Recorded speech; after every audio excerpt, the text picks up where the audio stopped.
Assalamualaikum warahmatullahi wabarakatuh. Perkenalkan, nama saya adalah Muhammad Raul Lazuardi Ergamanggala, biasa dipanggil Raul. Saya berasal dari kelas 9H, absen 13. Marilah kita panjatkan puji dan syukur kehadirat Allah Subhanahu wa Ta'ala yang telah memberikan rahmatnya kepada kita semua pada hari ini. Yang kedua, saya ingin mengucapkan terima kasih kepada Bu Hajah Tina yang telah memberikan kesempatan ini kepada saya, di mana saya bisa menyurahkan hati saya melalui pidato ini.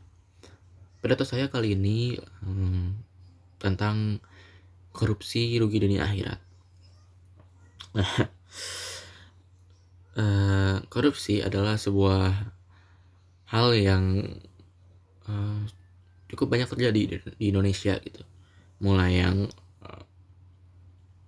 kasusnya besar gitu, fantastis, sampai yang ya kecil-kecil, bahkan anak kecil juga bisa korupsi gitu.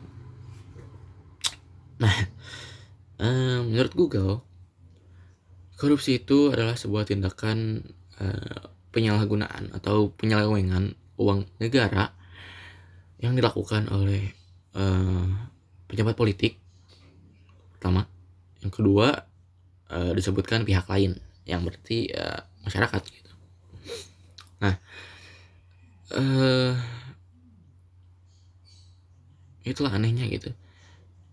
Pejabat politik itu kan kita pilih sendiri ya di pilkada, bisa DPR, DPRD, bisa apa namanya tuh, ya banyak lah pokoknya. Dan anehnya mereka itu kadang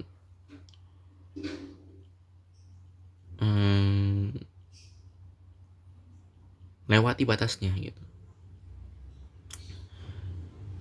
Mereka kadang memiliki kepentingan yang tidak bisa ditunda gitu, sehingga ya salah satu caranya itu korupsi. Nah, saya punya contoh ini di sini. Saya punya beberapa kasus korupsi di Indonesia yang cukup besar. Dari pertama adalah kasus korupsi yang menjerat sebuah perusahaan asuransi. Bayangkan, perusahaan asuransi aja bisa korupsi. Yang menjerat PT Asuransi Jiwasraya. Nah, Jiwasraya ini dia kasusnya dia mengalami gagal bayar polis kepada nasabah terkait investasi saving plan sebesar 12,4 triliun rupiah. Besar banget ya. Dan yang jadi tersangkanya ya yang pemimpinnya juga tuh. Di sini ada Kejaksaan Agung menetapkan 5 orang tersangka. Ada Direktur Utama PT Hansol Internasional, Pak Beni Cokro Saputro. Terus ada mantan Direktur Keuangan PT Asuransi Jiwasraya, Heri Prasetyo, Presiden Komisaris PT Trada Alam Mineral, Heru Hidayat, dan ya masih banyak lagi lah.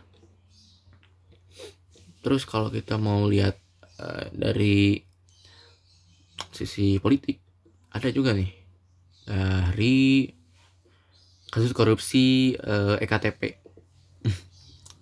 Ini juga sangat tren ya pada masanya, ramai banget di pemberitahuan. Kasus korupsi KTP elektronik menjadi kasus yang menarik. Berdasarkan perhitungan BPK, negara mengalami kerugian sebesar 2,3 triliun rupiah. Dan beberapa nama besar yang terseret kasus ini adalah mantan Ketua DPR RI Setia Novanto, Irman Gusman, dan Andi Narogong. Bahkan mantan Ketua DPR RI aja yang sudah mewakili rakyat seperti kita bisa terseret dengan hal seperti ini. Nah, yang menarik adalah baru-baru ini gedung Jaksa atau gedung Kejagung singkatnya di Jakarta terbakar.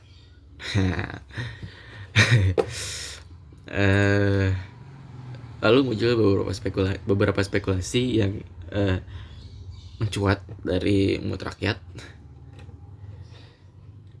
Dan ini beberapa fakta yang saya lihat di Google dari detik.com ini. Yang pertama, sumber apinya itu open flame. Open flame itu kan ini ya, sumber nyala api terbuka gitu. Nggak ada, bukan harus pendek katanya. Itu berarti bisa jadi ada unsur kesengajaan oleh antek-antek koruptor, entah. Ya pasti kalau emang benar ada yang sengaja membakar gedung Kejagung, pertama dia akan kena pidana. Yang kedua dia akan ditanya apakah dia suruhan orang atau enggak.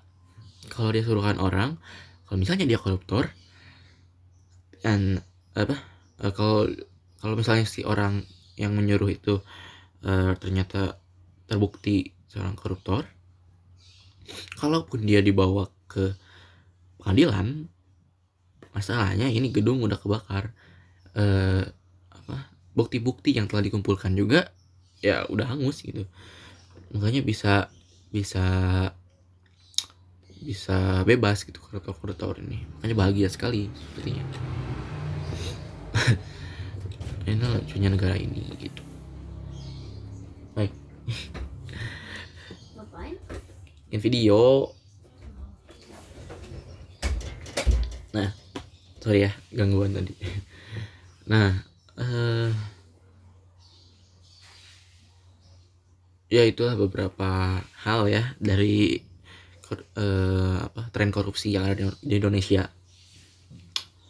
Tentunya saya sebagai siswa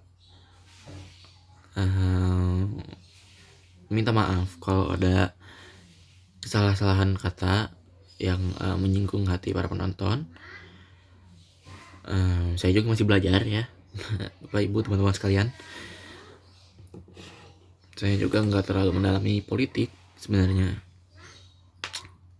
tapi ayolah kita hentikan tren korupsi ini di Indonesia. Karena ya kalau nggak dari kecil kita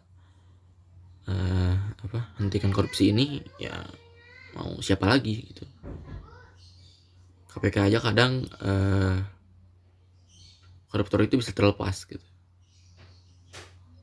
bisa terlindungi, bisa terlindungi juga gitu. Ya intinya ayolah kita nggak usah jadi tikus kotor yang berada di luaran sana melakukan korupsi di sana di sini ya. Kita jadi manusia normal aja, kita kerja dengan halal,